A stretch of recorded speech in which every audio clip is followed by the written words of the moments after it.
sesuatu yang buat aku topik yang kuat di hati aku karena ini sesuatu yang udah bertahun-tahun sampai saat ini pun masih aku terus pelajarin dan sesuatu yang terus aku hidupin, berusaha untuk hidupin juga.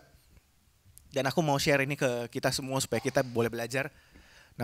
Judulnya hari ini aku kasih topik namanya Supply Minded Christians. Orang Kristen yang punya mindsetnya, yang punya pola pikirnya, orientasinya kepada supply. Ada yang udah belajar ekonomi di sini? Ada yang belajar ekonomi nggak? Waktu itu aku SMP kelas 8 kayaknya belajar ekonomi deh. Ada yang belajar ekonomi, berarti ada belajar itu nggak? Demand supply. Ya. Berarti lawannya supply itu apa? Demand. Berarti kalau ada supply minded Christians, ada demand minded Christians. Dan hari ini aku mau belajar supaya kita supaya belajar to become a supply minded Christians. Supaya kita menjadi orang Kristen yang berorientasi kepada supply. Maksudnya apa sih? Coba kita baca bentar di Kisah Para Rasul 20 ayat 35. Yuk buka ayat Alkitabnya. Dibuka. Aku minta satu orang dong baca. Kisah Para Rasul 20 ayat 35.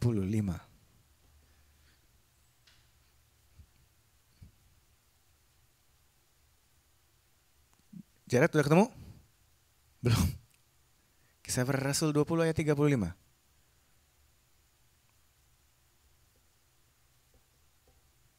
Ayo, siapa mau baca? Siapa mau baca? Steven?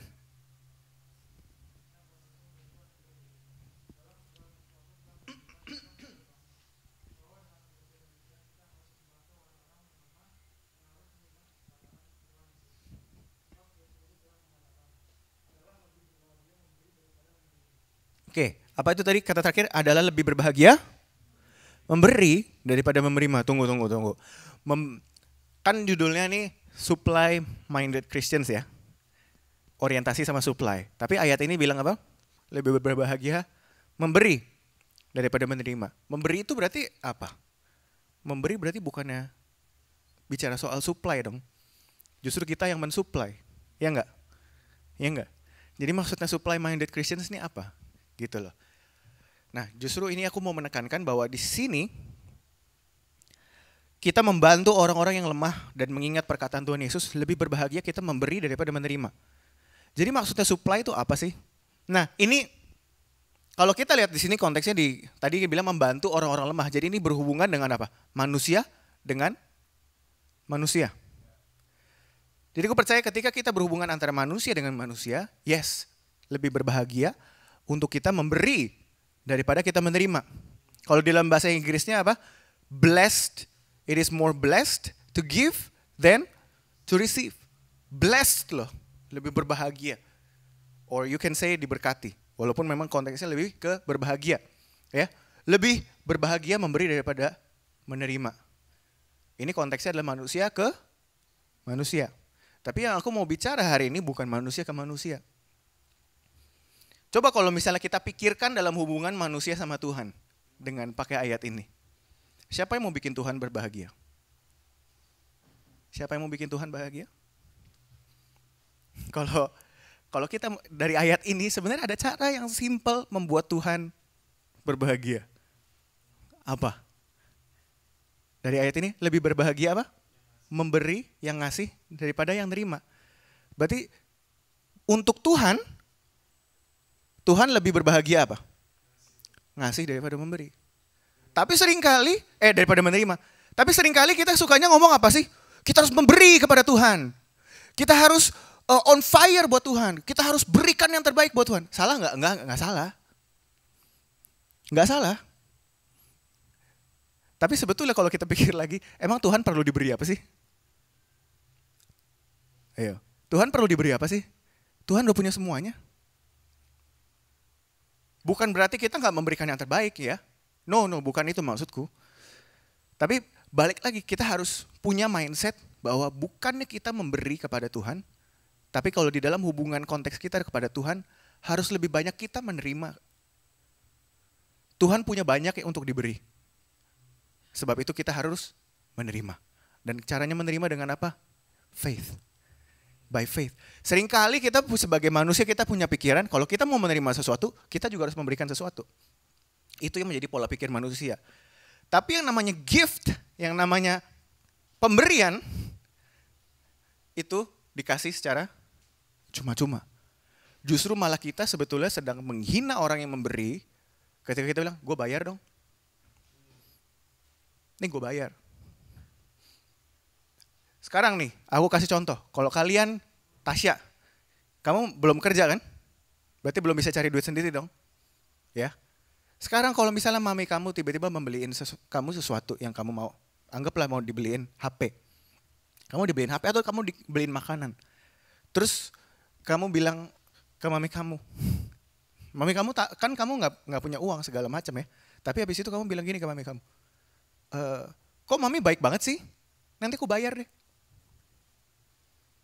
Kayak kamu dikasih sesuatu gitu ya, lagi ulang tahun kamu dikasih. Lagi ulang tahun nih, kamu dikasih pemberian sama mami kamu, terus kamu bilang gini kamu, berapa aku bayar?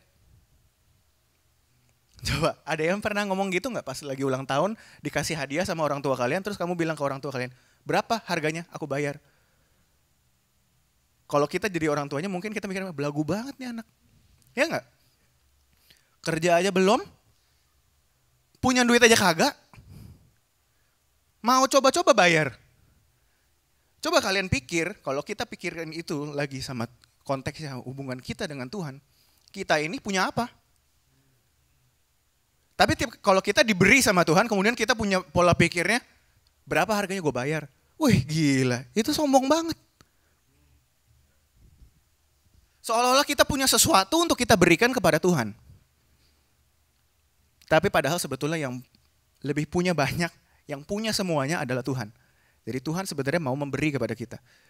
Jadi salah satu cara gampang sebetulnya untuk membuat Tuhan berbahagia itu apa? Terima. Karena tadi ayatnya Yesus yang bilang kan, lebih berbahagia memberi daripada menerima. Yaitu jadi kalau konteks kita sama Tuhan, lebih baik harus kita yang menerima dan kita harus membiarkan Tuhan yang memberi. Karena Tuhan udah punya semuanya, He has many gifts, Dia punya segala hal untuk Dia berikan kepada kita. Dan kita harus bisa terima itu. Kita harus punya iman untuk menerima itu.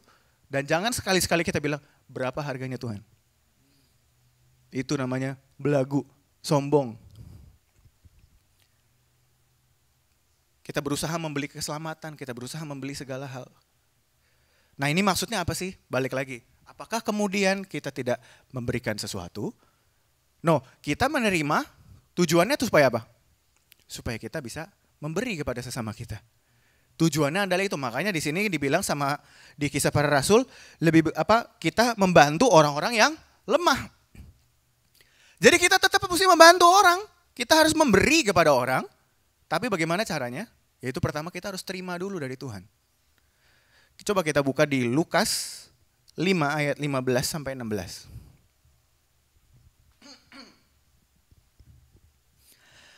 Lukas 5 ayat 15 sampai 16. Ada yang mau baca? Ayo, Lukas 5 ayat 15 sampai 16.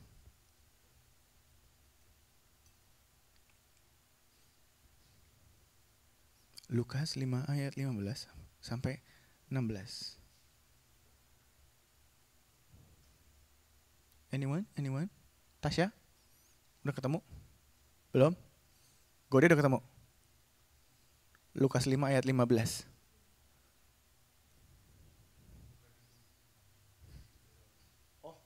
Enggak, Lukas 5. Lukas 5 ayat 15 sampai 16. Enggak ada kayaknya di situ. Lukas 5 ayat 15 sampai 16. Steffi? Mau baca?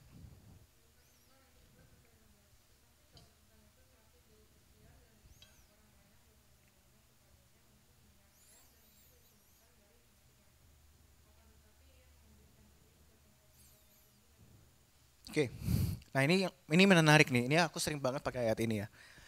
Di ayat 15, tetapi kabar tentang Yesus makin jauh tersiar dan datanglah orang banyak berbondong-bondong kepadanya untuk mendengar. Berarti pelayanannya Yesus ini lagi menurun atau lagi naik daun nih? Lagi naik daun. Kalau di gereja jemaatnya makin banyak nih. Dari 100 jadi 200, jadi 300, sudah sampai 1000 lah. Ini orang banyak berbondong-bondong nih, udah sampai nggak terhitung. Jadi secara pelayanan, Yesus ini makin gede. Nah sekarang biasanya kalau gereja makin gede, makin sibuk atau makin santai? Makin sibuk. Ini pendetanya nih, lead pastornya nih si Yesus. Malah ngapain dia? Cabut. Iya gak? Ayo coba. Sekarang kalau ada pendeta-pendeta yang di gereja besar, orang banyak nyari-nyari, Pak doain. Malah cabut. Ditinggalin gak tuh gereja? Dimaki-maki gak? Wah ini pendetanya gila gak tahu malu. Udah bagus ada yang datang. Tapi sebenarnya ini apa sih waktu kita pelajarin lagi? Sebenarnya ini adalah prinsip apa sih? Balik lagi prinsip demand dan supply. Demandnya sebenarnya makin banyak nih berarti kan? Kalau demandnya makin banyak, berarti supply-nya pun harus banyak. Nah supply-nya datang dari mana? Ya dari Tuhan, dari Bapa. Makanya ini sebenarnya yang Yesus ajarkan sebenarnya prinsip itu. Pelayanannya makin banyak orang yang membutuhkan. Jadi Yesus sendiri pun sebagai manusia, karena dia Tuhan tapi juga dia 100% manusia. Jadi sebagai manusia dia juga sedang mengajarkan bahwa untuk hidup, untuk bisa melayani orang dengan efektif, gimana caranya? Ya kita harus punya banyak waktu untuk berhubungan dengan Tuhan. Kita harus download dulu dari atas. Makanya Yesus dibilang dia sering malah, dia akan tetapi ia mengundurkan diri ke tempat yang sunyi dan berdoa. Malah kalau di dalam bahasa Inggris dia bilang often, sering. Dia sering mengundurkan diri dan berdoa.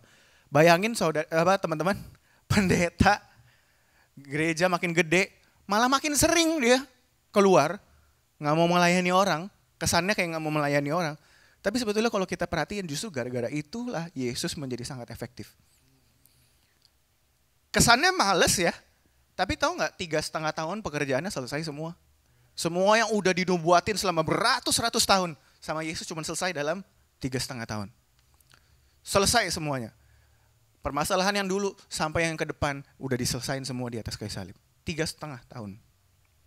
Sangat efektif. Sangat efektif banget. Kerjanya luar biasa. Pelayanannya pun sebenarnya banyak. Sampai Yohanes saja bilang kalau semua mau dicatat, nggak bisa kecatat semua. Tapi kalau kita lihat dari sini, dia sering malah cabut loh. Dia malah sering mengundurkan diri dan berdoa. Tapi kalau aku bilang, justru karena dia sering mengundurkan diri dan berdoa, makanya semua pekerjaan bisa selesai dengan cepat. Makanya dia begitu efektif. Makanya dia sangat efisien banget. Jadi ini sesuatu yang aku mau kita punya prinsip itu di sini.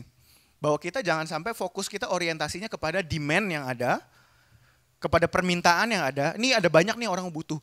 Ya orang butuh mas semua di mana-mana ada. Kita mau pindah ke Zimbabwe, kita mau pindah ke Jakarta, mau pindah ke New York, mau kemanapun yang namanya orang, pasti permintaan ada banyak.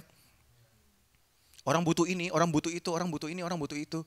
Nanti waktu kamu di New York, kamu butuh makan, terus nanti mungkin ada orang lain yang tinggal sama kamu, terus kamu perlu rawat, kamu perlu apa segala. Ada teman kamu yang mungkin, nanti ada teman, kalau ada teman, pasti juga teman ada kebutuhan.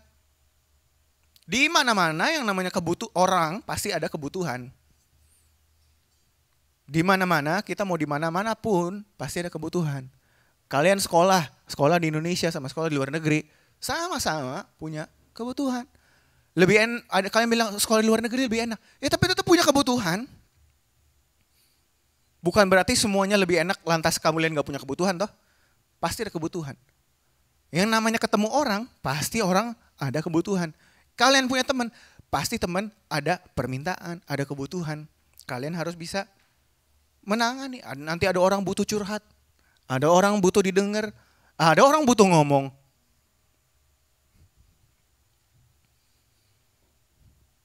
Tapi prinsipnya di sini adalah bahwa untuk menghadapi itu semua, kita perlu makanya waktu bersama Tuhan. Kita perlu terima dulu dari Tuhan. Makanya Yohanes bilang seperti ini. Kalau di 1 Yohanes, inilah kasih, bukan kita yang mengasihi Tuhan. Ini definisi kasih. Bukan kita yang mengasihi Tuhan, tapi Tuhan yang mengasihi kita. Bahwa kita bisa mengasihi karena apa? Tuhan yang terlebih dahulu mengasihi kita. Berarti itu bicara soal apa? Tuhan dulu yang supply. Habis Tuhan supply, baru kita bisa kasih ke orang lain. Kalau nggak ada yang supply, kita nggak bisa kasih. Ini prinsip dasarnya nih, untuk supaya kita bisa ngerti. Ya, bahwa prinsipnya adalah kita sebagai orang Kristen, fokus kita selalu kepada supply. Bahwa Tuhan yang sanggup mensuplai semuanya. Kalau kita ada kebutuhan, baik itu kebutuhan orang lain, baik itu kebutuhan kita, ini ujian susah. Kalian mau pintar kayak apapun, pasti ada satu bidang yang kalian gak bisa. Pasti ada sesuatu yang kalian mengalami kesulitan. Orang pintar, susah mungkin sosialisasi sama orang. Orang yang sering sosialisasi sama orang biasanya sulit di dalam pelajaran. Ada beberapa, gak semuanya of course. Ya, kita semua pasti ada kebutuhannya juga. Dan semua itu kita bisa dapat dari Tuhan. Untuk kita bisa menyelesaikan segala hal, itu datang dari Tuhan. Fokusnya selalu bukan kepada apa yang kesulitan yang ada di depan kita. Fokus kita selalu adalah bahwa Tuhan sanggup memberikan kepada kita kekuatan, memberikan kepada kita hikmat, mensuplai kita kepintaran. Tuhan yang sanggup mensuplai. Jadi itu selalu fokusnya. Jadi jangan fokus kepada demand-nya, fokus kepada supply-nya. Itu prinsip dasarnya. Sekarang kita baca dari ayat yang udah pasti aku yakin kalian tahu semua. Soal yang Yesus memberi makan 5.000 orang ya. Ya sekarang kita belajar lebih dalam. Bahwa kita memang sebagai manusia punya tendensinya adalah fokus kepada demand. Fokus kepada permintaan. Tapi Tuhan mau ajarin kita untuk fokus kepada yang memberi. Jangan fokus kepada apa yang harus kita beri, fokus kepada yang memberi. Oke? Coba kita buka di Yohanes 6. Yohanes 6.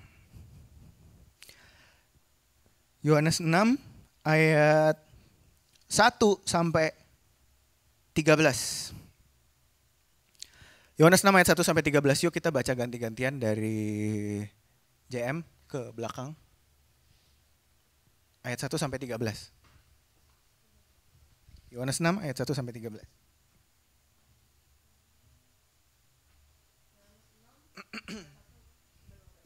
Yesus memberi makan 5.000 orang. Sesudah itu Yesus berangkat ke seberang danau Galilea, yaitu danau Tiberias.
Oke, cukup sampai ayat 13 aja. Oke, ini ayat sering baca ya. Yesus memberi makan 5.000 orang. Sekarang kita coba baca sedikit. Aku coba ulang nih ya. Yesus pertama nanya ke siapa? Murid yang mana? Ayat 5 coba. Filipus. Pernah nanya kenapa Filipus? Oke, coba kita baca di Yohanes 1. Pertama baca dulu di Lukas 9. Coba kita lihat di Lukas 9 ayat 10. Aku bacain ya Lukas 9 ayat 10. Sekembalinya rasul-rasul itu menceritakan kepada Yesus apa yang telah mereka kerjakan. Lalu Yesus membawa mereka dan menyingkir ke sebuah kota yang bernama Betsaida. Oke, jadi ini kisahnya di Lukas nih. Yesus memberi makan 5.000 orang.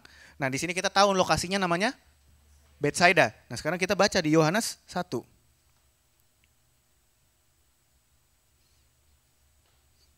Yohanes 1 ayat 44. Coba ada yang membaca? Pendek itu.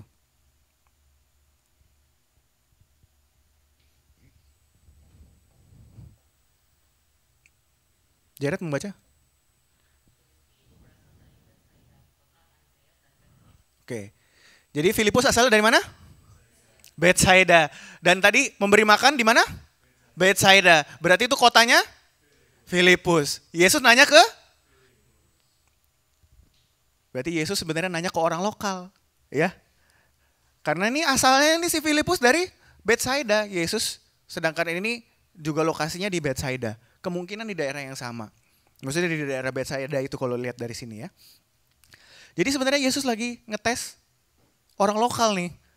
Karena memang harusnya kalau misalnya ada apa-apa di Betsaida nanyanya ke siapa? Ya nanya ke orang lokal dong. Misalnya nih kalian lagi orang Jakarta Barat, daerah Puri. Nanyanya ke siapa? Nanya ke orang Puri dong. Di Puri mau makan apa?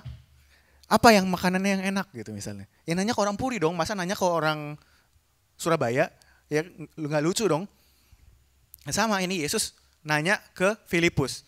Jadi orang Betsaida, orang yang seharusnya ngerti. Ini ada permasalahan nih di kota lu. Selesain.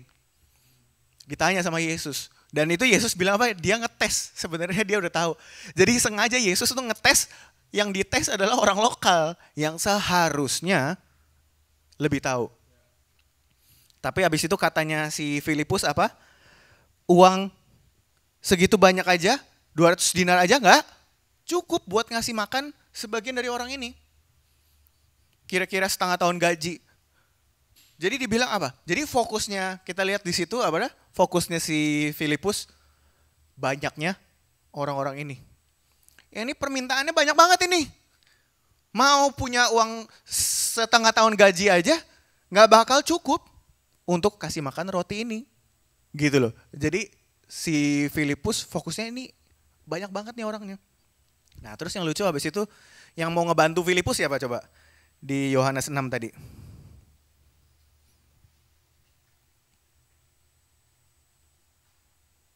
Ayat 8 coba. Siapa yang mau ngebantuin? Mau ngebantuin Filipus? Andreas. Nah tadi Andreas kotanya di mana? Betsaida juga. Tadi kan Filipus di Betsaida tempatnya Andreas. Nah ini nih ada orang lokal nih. Istilahnya nih orang Puri. Tadi nanya ke aku orang Puri. Ini kasih makan semua orang mau kasih makan di mana? Terus aku kebingungan. Misalnya ada 5.000 orang. Ini 5.000 orang mau kasih makan di mana nih? Waduh mau kasih makan di mana ya? Di Puri Mall rame. Di Lipo Mall rame. Mau ajak makan mana? Doyannya apa? Babi. Oke Picasso. Picasso tempatnya kecil banget. Gak buat 5.000 orang. Oke aku gak tahu terus akhirnya Cici mau bantuin. Karena orang Puri juga kan.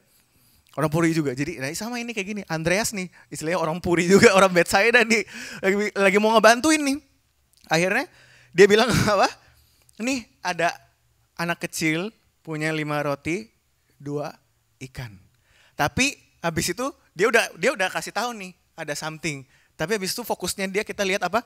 Tapi apalah artinya untuk semua orang ini nih. Jadi balik lagi fokusnya dia kemana? Demand. Fokusnya dia, ini permintaannya banyak. Kita nggak punya supply-nya. Fokusnya selalu kepada demand. Kita lihat dari dua orang ini, 2 orang lokal, fokusnya selalu kepada demand. Tapi habis itu Yesus udah tahu apa yang harus dikerjakan. Jadi akhirnya Yesus kemudian minta bawa ke siapa? Bawa rotinya ke Yesus. Sekecil itu bawa ke Yesus. Di situ kita belajar. Yesus itu lagi mau ngajarin. Oke, demand-nya ada banyak. Gue gak peduli demand-nya berapa banyak. Saya gak peduli permintaannya ada berapa banyak. Gak peduli kebutuhannya ada berapa banyak. Bawa apa yang ada ke supply-nya. Bawa apa yang kamu punya sekarang, yang kamu lihat, itu mungkin Andreas juga cuma ngasal lihat kali. Ini ada nih kebetulan 5 roti 2 ikan. Mungkin si Andreas juga gak cari sekelilingnya semuanya kali. Dia cuma kebetulan lihat, ini ada nih 5 roti 2 ikan gitu kan. Mungkin dia lagi jalan nih, gara-gara Filipus ditanya udah ngeblank dia panik, dia cari-cari. Ini ada nih. Mungkin dia gak kelilingin semuanya. Cuman apa yang dia lihat saat itu aja. Jadi apa yang Yesus mau bilang? Ya udah, apapun yang kalian lagi lihat saat ini, mungkin kalian belum riset semuanya, apapun yang ada saat ini, kasih ke Yesus. Bawa itu 5 roti, 2 ikan ke Yesus. Gak harus mungkin kalian cari ke semuanya, bawa aja ke Yesus. Seberapa kecilnya itu, bawa ke Yesus. Karena Yesus lagi mau ngajarin, permintaan boleh banyak, tapi kalau supply-nya melimpah, nggak ada habisnya. Itu makanya Yesus lagi mau ajarin, demand-nya ada banyak. Makanya lu perlu supply. Bawa ke supply-nya, bawa ke sumbernya. Kamu butuh banyak, ya datang ke sumbernya. Kalau kalian butuh sesuatu, ya cari orang yang punya.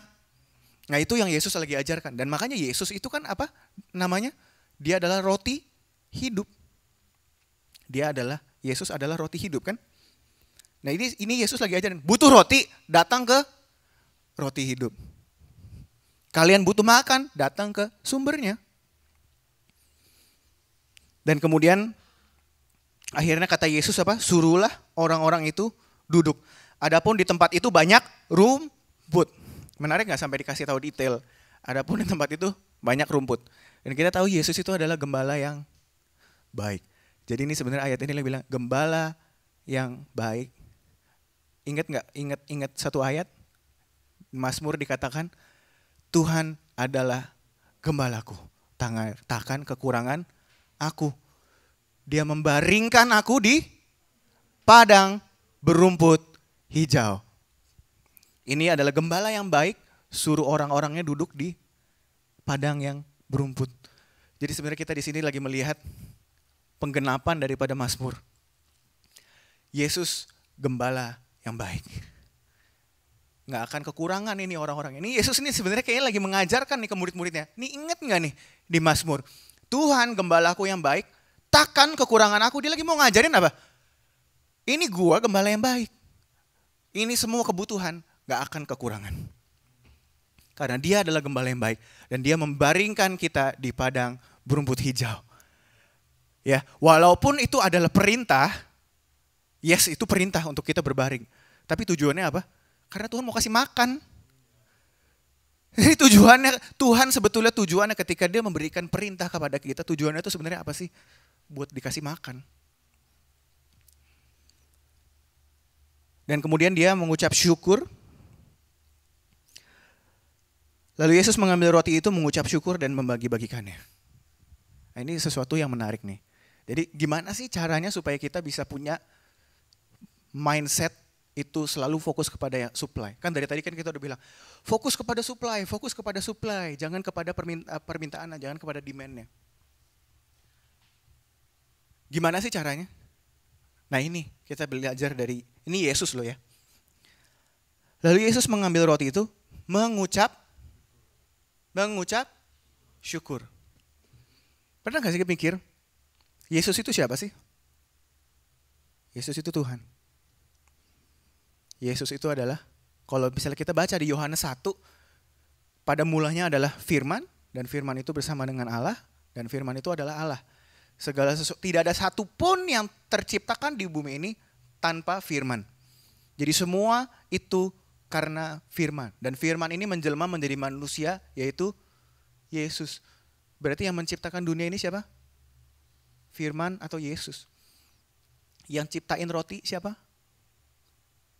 Yesus. Bayangin pencipta semesta alam. Ini penciptanya nih, pencipta semesta alam. Dia udah menciptakan sebegitu luar biasanya. Dia cuma dapat 5 roti dan 2 ikan, tapi apa yang dia lakukan? Mengucap syukur. Kalian bayangin loh, ini pencipta semesta alam, pencipta semuanya. Kita mau belajarin galaksi, Bima Sakti itu cuma sebagian doang daripada semesta alam. Dan ini penciptanya. Tapi dia mengucap syukur buat apa? 5 roti, 2 ikan. Pencipta segalanya mengucap syukur atas hal yang begitu kecil. Aku sih gak habis pikir loh, ini pencipta semuanya loh. Cuman sama 5 roti 2 ikan dia mengucap syukur. Nah itu yang sedang Tuhan tuh lagi mau ajarin ke kita. Kita mau punya sekecil apapun, Tuhan mau kita mengucap syukur. Itu adalah permulaannya. Ini permulaannya. Karena ketika Yesus mengucap syukur, fokusnya bukan lagi kepada permintaannya. Fokusnya adalah kepada Tuhan. Karena dia mengucap syukur kepada siapa? Ke Bapa. Dia mengucap syukur kepada Bapa. Jadi ketika kita mengucap syukur, otomatis pemikiran kita, fokus kita dikembalikan ke supply-nya. Ini yang Yesus lagi ajarin. Bayangin pencipta segalanya mengucap syukur hanya untuk 5 roti dan 2 ikan. Pencipta semuanya, orang yang paling gede. Anggaplah nih ya, orang paling kaya lah. Orang paling kaya di dunia, punya uang gak ada batasnya.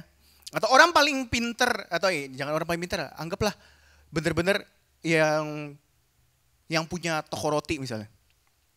Yang punya toko roti terus dia terima 1 roti doang nih. Ada yang ngasih 1 roti terus dia mengucap syukur banget. Atau orang paling kaya sedunia. Kemudian dia lihat di jalan ada duit 1.000 rupiah.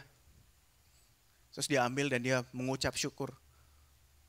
Kalau kita ngelihat orang kayak gitu, pasti kita nganggapnya apa? Waduh, dia mungkin lagi kekurangan kali ya. Uang 1.000 aja dia seneng banget. Ya enggak? Kira-kira kayak gitu. Uang 1.000 aja seneng banget. Pasti mungkin lagi kesulitan, mungkin dia lagi ada butuh gitu ya. Tapi ini padahal sebenarnya itu orang paling kaya. Kira-kira seperti itu. Ini Yesus yang punya semuanya. Terus habis itu ngelihat 5 roti 2 ikan, dia mengucap syukur. Kalau kita salah ngertiin ya, kita bisa ngeliat, oh ini orang mungkin lagi kesulitan kali atau gimana ya. Enggak, dia tetap mengucap syukur. Dan aku mau kita belajar untuk hari ini, untuk kita belajar mengucap syukur. Jangan pernah anggap apa yang kita punya terlalu kecil. Mungkin kita selama ini untuk yang udah bekerja mungkin kita baru lulus, kita nggak tahu kita bisa nggak nih bersaing dengan yang lain. Mungkin bersaing sama orang yang lulusan cum laude, orang-orang JM, orang-orang yang harus bersaing sama JM, harus bersaing sama JM. Misalnya kita nggak cum laude, aduh terus abis itu yang apply ada JM gitu ya, cum laude enggak lah, bercanda. Enggak, misalnya harus ada kalian bersaingan, kalian misalnya lulusan lokal dari universitas yang nggak terkenal, terus saingan kalian dari Harvard, cum laude dari Harvard. Ya nggak tahu sih bisa beli atau enggak ya, tapi ya anggaplah dia lulus dengan segala kepintarannya dia dari Harvard cum laude sebetulnya bacanya ya.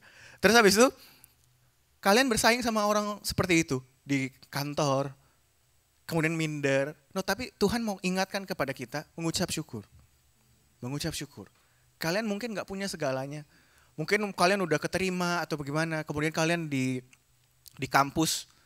Waduh, kalian bisa nggak ya melakukan ini? Kalian nggak bisa nih di pelajaran matematika atau di pelajaran apa gitu.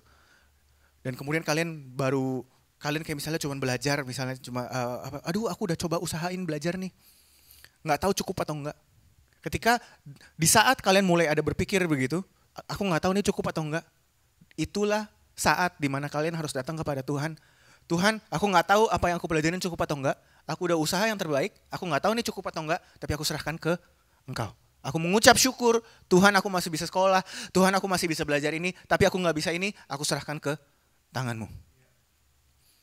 Aku mau masuk ke tempat kuliah ini, ada tesnya mungkin susah. Mungkin selama ini nilaiku di sekolah nggak gitu bagus, tapi aku udah belajar nih Tuhan. Ya nggak tahu cukup atau enggak. Di saat kalian bertanya seperti itu, langsung datang kepada Tuhan. Tuhan, aku nggak tahu cukup atau enggak, aku udah berikan yang terbaik, aku serahkan kepadamu. Aku serahkan kepada Tuhan. Tuhan yang sanggup menolong kita. Mengucap syukur, selalu mengucap syukur. Ini yang diajarin sama Yesus. Mau sekecil apapun, mungkin kita ada orang-orang yang di kantor, mungkin kayak si Ken di tempat yang baru, mungkin dia banyak hal yang harus dia pelajarin baru. Nggak tahu bisa atau enggak. Tapi di saat seperti itu, aku percaya bahwa di situ kuasa Tuhan mengalir. Mengucap syukur dan kita percaya bahwa Tuhan yang sanggup membuat segala sesuatunya bekerja untuk kebaikan. Itulah artinya supply-minded Christians. Demand-nya boleh banyak, permintaannya, kebutuhannya. Aduh, aku dituntut nih misalnya sama orang tua misalnya untuk dapat nilai selalu bagus. Ya kan soalnya Asians ya, not Bajans. Ya kan katanya. Kalian ini semua kan Asia, bukannya Besia. Harus dapat A. Di saat kebutuhan ada banyak, di saat permintaan ada banyak, di situ kita harus datang kepada sumbernya. Kita nggak tahu ini Tuhan ini udah terlalu berat. Tuhan aku nggak tahu apakah yang aku bisa lakukan, tapi selalu kembali lagi fokus kita kepada supply. Jadi itu adalah salah satu caranya adalah untuk kita mengucap syukur. Nah, ini sesuatu yang menarik juga kalau kita lihat di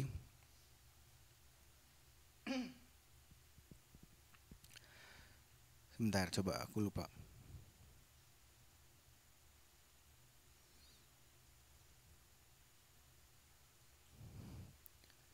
Jadi bahwa pengucapan syukur itu sebetulnya begitu penting. Bahwa pengucapan syukur itu benar-benar penting. Kalau nggak salah di Yohanes 7. Di Yohanes 7. Bentar ya, aku cari dulu.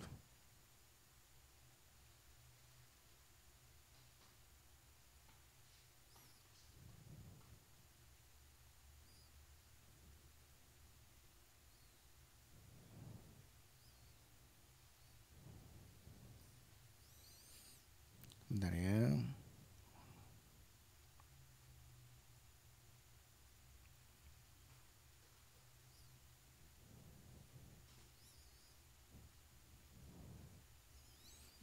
Wait, aku lupa ayatnya. Tapi ada ayatnya di sini dibilang bahwa ini saat si Yohanes lagi mengingatkan kembali, lagi menunjuk kepada tempat itu yang di Betsaida itu.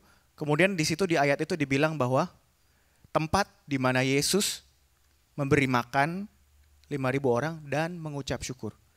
Di mana Yesus mengucap syukur atas 5 roti dan 2 ikan. Disebutin lagi, dideskripsikannya, tapi cara mendeskripsikan tempatnya sama Yohanes adalah tempat di mana Yesus mengucap syukur. Siapa coba yang mendeskripsikan tempat kayak gitu? Di mana-mana kita pasti mendeskripsikan tempatnya sesuatu, kita mendeskripsikan sesuatu karena itu adalah suatu pengalaman atau itu adalah tempat yang terkesan ya. Kalau kalian mau mendeskripsikan Puri Indah, apa? Puri Mall, Pasar Puri, atau apa lagi? Ya, karena apa? Karena itu tempat yang signifikan, sesuatu yang signifikan. Jadi kita deskripsikan, itu loh tempat yang ada Puri Mall, itu loh tempat yang ada Pasar Purinya, itu loh tempat yang ada sekolahnya tuh IPK itu loh yang ada Notre Dame-nya, apapun lah itu. Tapi pasti tempat yang terkesan, yang teringat di dalam pikiran kita kan. Tapi kemudian Yohanes bilang tempat di mana Yesus mengucap syukur. Berarti yang terkesan dari tempat itu bukan masalah mujizatnya, tapi tempat di mana Yesus mengucap syukur. Jadi Yohanes itu lagi memperlihatkan, dia sangat terkesan bahwa itu adalah tempat di mana Yesus mengucap syukur. Mengucap syukur atas 5 roti dan 2 ikan. Karena pasti Yohanes juga tahu bahwa ini pencipta segalanya loh. Dia mengucap syukur hanya untuk 5 roti dan 2 ikan. Oh, Yohanes 6 ya.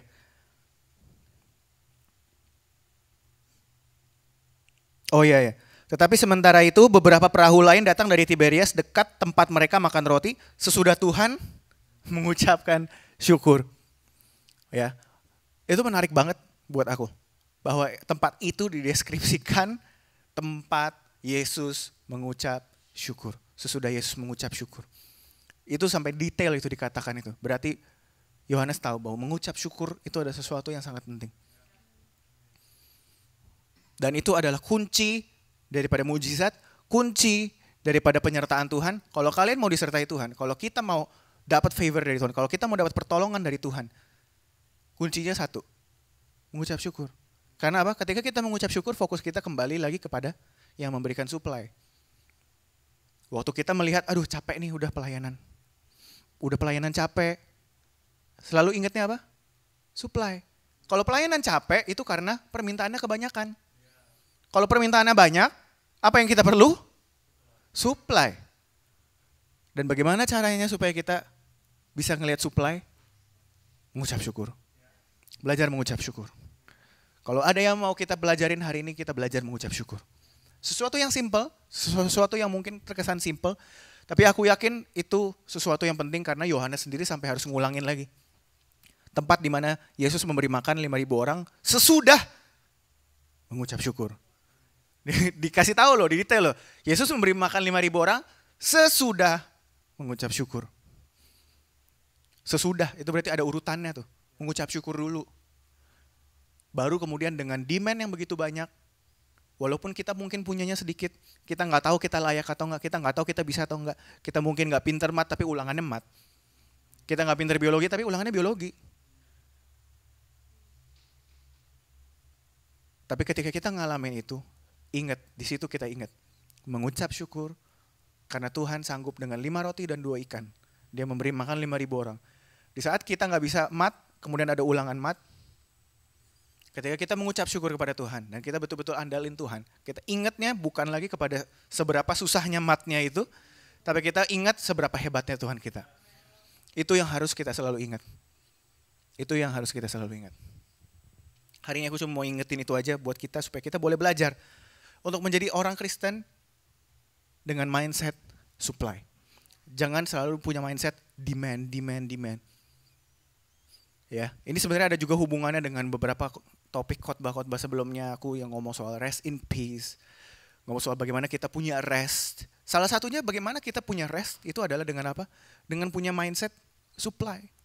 Kalau kita tahu yang supply kita, sekarang begini. Kalau kalian punya, misalnya kalian punya kenalan, bukan kenalan lah. Kalian adalah anaknya Bill Gates. Kalau kalian anaknya Bill Gates, kemudian kalian lagi sekolah, kemudian ada semua yang lain punya laptop bagus, kalian khawatir gak?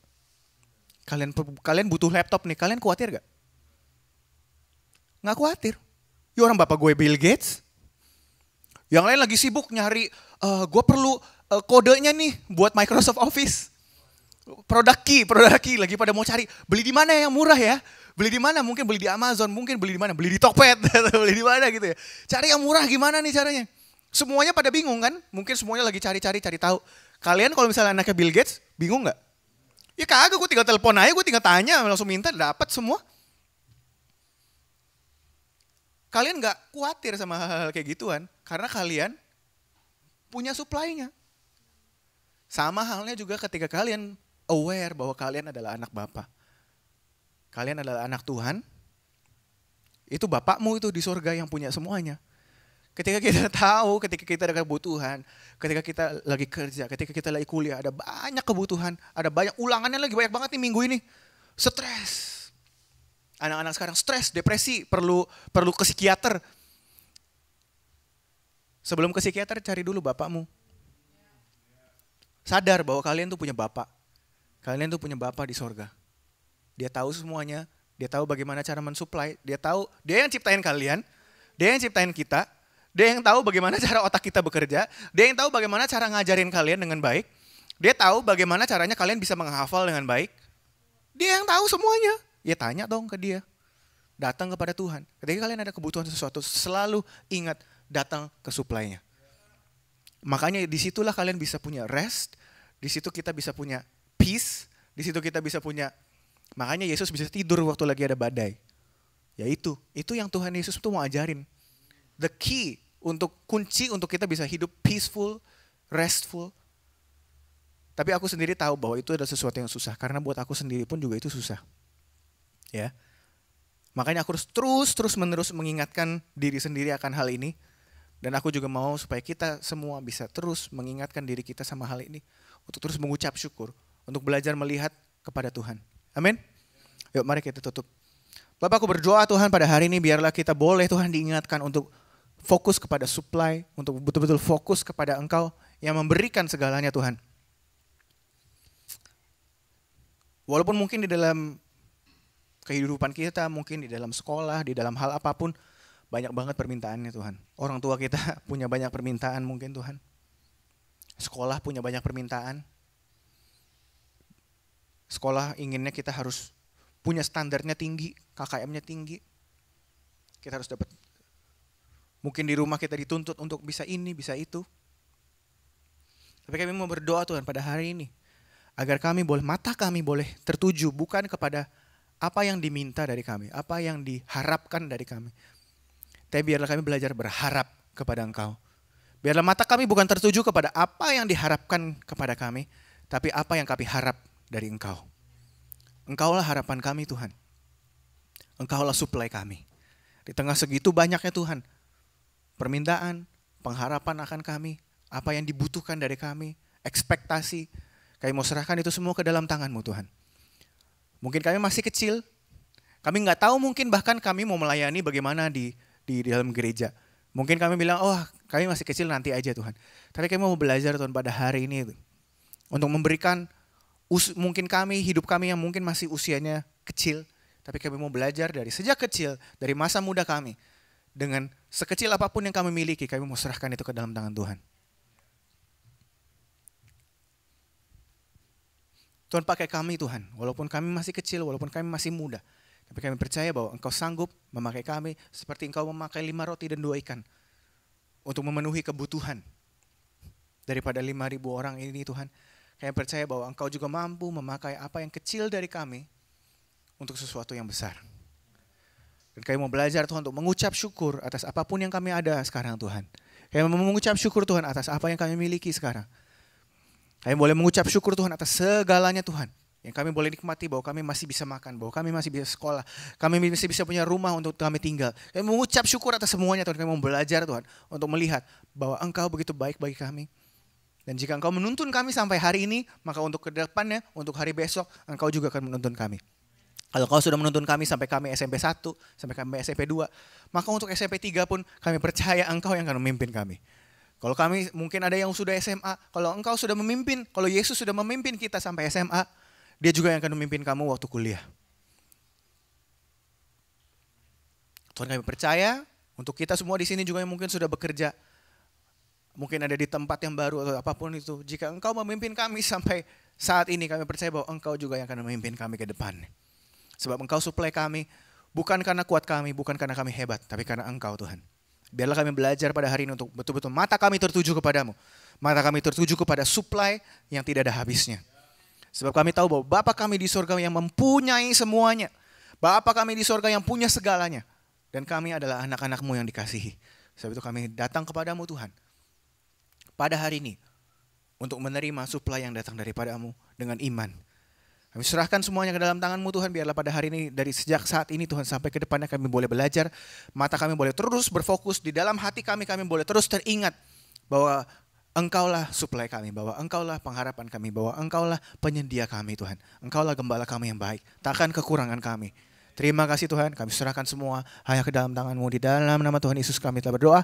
Semua yang percaya boleh katakan amin.